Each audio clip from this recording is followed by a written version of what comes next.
Hello everyone, आप सभी लोगों का एक बार फिर से आपके अपने YouTube channel massive skill mechanical में स्वागत है।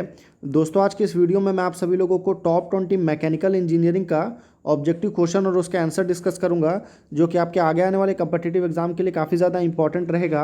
आज का हमारा टॉपिक है ऑटोमोबाइल इंजीनियरिंग। ओके, तो हमारा पहला क्वेश्चन है कि the temperature indicating instrument in vehicle indicate the temperature of engine piston, engine cylinder, lubrication oil या फिर जैकेट कूलिंग वाटर। तो बेसिकली क्वेश्चन क्या पूछ रहा है कि जो किसी भी इंजन के अंदर में या किसी भी गाड़ी के अंदर में आपका टेम्परेचर इंडिकेटिंग इंस्ट्रूमेंट होता है, वो इंस्ट्रूमेंट जो कि आपको टेम्परेचर बताता है, तो वो टेम्परेचर किसका बताता है? तो वो टेम्परेचर आपका बेसिकली जैकेट कूलिंग वाटर का बताता है। तो डी आपका करेक्ट आंसर हो गया। और आप चीज़ को बता दूं कि अगर आपको इस वीडियो का फ्री में पीडीएफ चाहिए तो आप टेलीग्राम ग्रुप को ज़रूर ज्वाइन करिए, वहाँ पर आपको फ्री में पीडीएफ मिल जाएगा। क्वेश्चन नंबर 2 है कि two general type of tyres, tyres का बेसिकली दो अलग टाइप क्या है? Tube type and tubeless tyre, solid and tubeless tyre, air and pneumatic tyre, या split rim and drop centre tyre. तो देखिए, काफ़ी सिंपल क्वेश्चन है कि जो टायर होता है आपका बेसिकली दो टाइप का होता है। एक होता है आपका ट्यूब टाइप विथ ट्यूब और एक होता है आपका ट्यूबलेस। तो ए आपका करेक्ट आंसर हो गया। ऐसा ही टायर रहता है, बस डिफरेंस ये रहता है कि एक में आपका अंदर में ट्यूब रहता है और एक के अंदर में ट्यूब नहीं रहता है। अगला क्वेश्चन है हमारा, क्वेश्चन नंबर 3 है कि how many cells are use in a 12 volt car battery. जो आपका 12 वोल्ट का कार बैटरी होता है उसमें टोटल सेल्स कितने रहते हैं? 2, 4, 6 या 8। तो देखिए, बेसिकली 2 वोल्ट का जो कार बैटरी होता है उसमें एक सेल रहता है। तो यहाँ पे 12 वोल्ट है, मतलब कितना हो गया? टोटल 6 हो गया, 6 सेल हो गया। तो सी आपका करेक्ट आंसर हो गया। क्वेश्चन नंबर 4 में चलते हैं कि the motion of the cam is transfer to the valve through piston, rocker arm, cam shaft pulley या वॉल्व स्टेम। तो देखिए, मोशन ऑफ द कैम जो है, कैम का जो मोशन ट्रांसफर करते हैं with the help of valve through rocker arm. तो बी आपका करेक्ट आंसर हो गया। अगला क्वेश्चन है, क्वेश्चन नंबर 5 है कि the power actually develop inside the engine cylinder is called as indicated power, brake power, frictional power या none of this. तो क्या बोल रहा है? इंजन सिलेंडर के अंदर में जो पावर जनरेट होता है वो उसका इंडिकेटेड पावर कहलाता है, और क्रैंक शाफ्ट में जो पावर डेवलप होता है वो आपका ब्रेक पावर कहलाता है। और फ्रिक्शन पावर क्या है? तो फ्रिक्शन पावर बेसिकली क्या है? तो वो जब आप इंडिकेटेड पावर को ब्रेक पावर से माइनस कर देंगे तो जो आपको वैल्यू मिलेगा वो क्या कहलाता है? तो वो आपका फ्रिक्शन पावर कहलाता है। क्वेश्चन नंबर 6 है कि if the air fuel mixture in a spark ignition engine is too rich, then air fuel ratio is about 70 is the ratio 1, 15 is the ratio 1, 13 is the ratio 1 या 10 is the ratio 1। तो rich air fuel mixture जो है वो कौन सा कहलाता है? तो रिच एयर फ्यूल मिक्सचर जो है वो आपका 10 इज द रेशियो 1 कहलाता है। तो डी आपका करेक्ट आंसर हो गया। क्वेश्चन नंबर 7 में चलते हैं कि petrol that detonates easily that is called high octane petrol, low octane petrol, unleaded petrol या ब्लेंडेड फ्यूल। तो ऐसा पेट्रोल जो कि आपका बहुत ही ईजिली डेटोनेट्स होता है वो पेट्रोल कौन सा कहलाता है?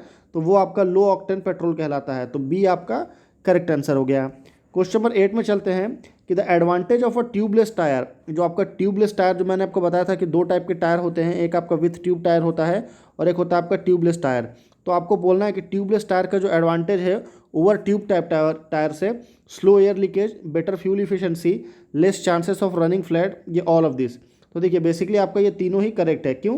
क्योंकि अगर जो आपका ट्यूबलेस टायर होता है उसमें ट्यूब नहीं होता है तो एयर लीकेज के चांसेस बहुत ही ज़्यादा कम होते हैं, उसकी फ्यूल इफिशिएंसी भी बढ़ जाती है और उसका रनिंग फ्लैट होने के चांसेस भी काफ़ी ज़्यादा कम रहता है। तो आपका डी करेक्ट आंसर हो गया। क्वेश्चन नंबर 9 में चलते हैं कि in a single dry plate clutch torsional vibration are absorb by coil spring known as torsional spring, cushion spring, central hub या क्लच पैडल।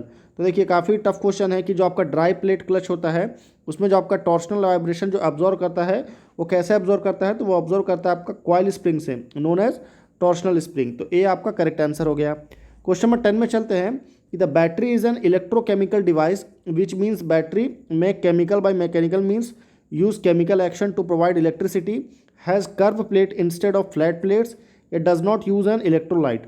तो बेसिकली देखिए, आपका जो भी बैटरी होता है, बैटरी क्या काम करती है? तो बैटरी आपका इलेक्ट्रिसिटी जनरेट करके देती है। तो battery is an electrochemical device which use chemical action to provide electricity. तो बी आपका करेक्ट आंसर हो गया। क्वेश्चन नंबर 11 है कि an over inflated tyre will wear the thread most near the edges, corners, centre या none of this.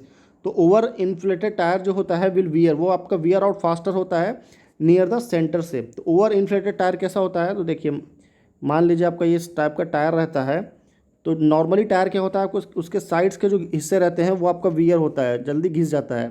पर ये over inflated जो रहता है उसका सेंटर जो है वो आपका काफ़ी ज़्यादा डिस्टर्ब होकर वियर होता है। तो आपका सी करेक्ट आंसर है।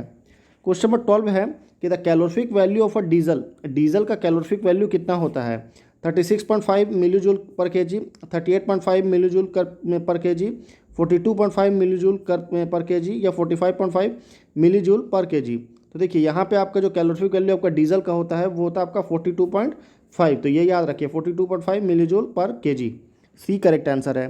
क्वेश्चन नंबर 13 में चलते हैं कि 2 advantages of using helical gears rather than spur gear in a transmission system are strength and cost, strength and less and thrust, noise level and strength या नॉइज लेवल एंड इकोनॉमी। तो देखिए सबसे ज़्यादा advantage क्या होता है helical gear का rather than spur gear?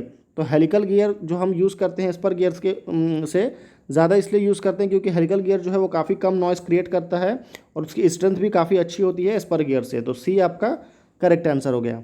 Question number 14 में चलते हैं कि the brake warning light warns the driver of water in the master cylinder, air in the hydraulic system, failure of the primary और secondary circuit of the hydraulic system या power brake failure. तो देखिए break warning light जो होता है वो basically आपको driver को किस चीज़ से वार्न करता है? तो वो वार्न करता है कि आपका जो फेलियर हो चुका है, क्या फेल हो चुका है? तो या तो प्राइमरी सर्किट या आपका सेकेंडरी सर्किट जो है हाइड्रोलिक सिस्टम का वो फेल हो चुका है। तो सी आपका करेक्ट आंसर है। क्वेश्चन नंबर 15 में चलते हैं कि the connecting rods are generally made of I shape cross section, C shape cross section, L shape cross section, H shape cross section. तो कनेक्टिंग रॉड कैसा होता है? नॉर्मली अगर आप देखेंगे कनेक्टिंग रॉड कुछ इस तरह रहता है, एक एंड इस तरह, एक एंड इस तरह। तो ये क्या शेप है? तो ये आपका शेप जो है वो आई टाइप का शेप है। तो ए करेक्ट आंसर हो गया। क्वेश्चन नंबर 16 में चलते हैं कि the characteristics that is enhanced by the horning of cylinder sleeve inner surface is cooling efficiency, resistance to wear, lubrication performance या नन ऑफ दिस। तो देखिए बेसिकली आपका कैरेक्टरिस्टिक्स क्या होगा? Enhance bye horning. हॉर्निंग को जब आप इनहेंस करेंगे सिलेंडर के स्लीव्स के इनर सर्फेस में तो वो उसकी रेजिस्टेंस टू वियर और लुब्रिकेशन परफॉर्मेंस पे ज़्यादा इफेक्ट करेगा। तो सी करेक्ट आंसर हो गया। क्वेश्चन नंबर 17 है कि if the air fuel mixture ignite before the spark take place at the spark plug the condition is called detonation, ignition, pre ignition या रंबल। यानी कि क्या बोल रहा है कि इंजन के अंदर में मान लीजिए आपका ये इंजन है, इसके अंदर में आपका इग्निशन होने से पहले, स्पार्क होने से पहले अगर आपका स्पार्क प्लग जल जाए तो उसको क्या बोलेंगे? तो उसको हम प्री इग्निशन बोलेंगे। इग्निशन से पहले की situation, ignite before the spark take place, तो that is called pre ignition. Question number 18 है कि the instrument use to check the specific gravity of acid. Specific gravity of acid जो है किसी भी बैटरी की किससे चेक करते हैं? हाइड्रोमीटर, हाइग्रोमीटर, एनीमोमीटर या मल्टीमीटर। तो वो चेक होता है आपका हाइड्रोमीटर से। तो ए आपका करेक्ट आंसर हो गया। क्वेश्चन नंबर 19 है कि the crankshaft of a typical inline 4 cylinder engine has 12 balance weight, 4 balance weight, 16 balance weight, 8 balance weight. तो क्रैंक शाफ्ट होता है आपका टिपिकल इनलाइन 4 सिलेंडर इंजन का, उसमें टोटल 8 बैलेंस वेट होता है। तो डी आपका करेक्ट आंसर हो गया। क्वेश्चन नंबर 20 है कि the condition that result in large quantity of HC emission, the condition that result in large quantity of HC emission is high temperature combustion, incomplete combustion, low temperature combustion या high atmospheric temperature combustion. तो right answer क्या होगा नीचे comment करके बताइए। अगर आपको video पसंद आए तो प्लीज़ इसे लाइक करिए, शेयर करिए, चैनल को ज़रूर सब्सक्राइब करिए। फिर मिलते हैं अगले वीडियो में, तब तक के लिए।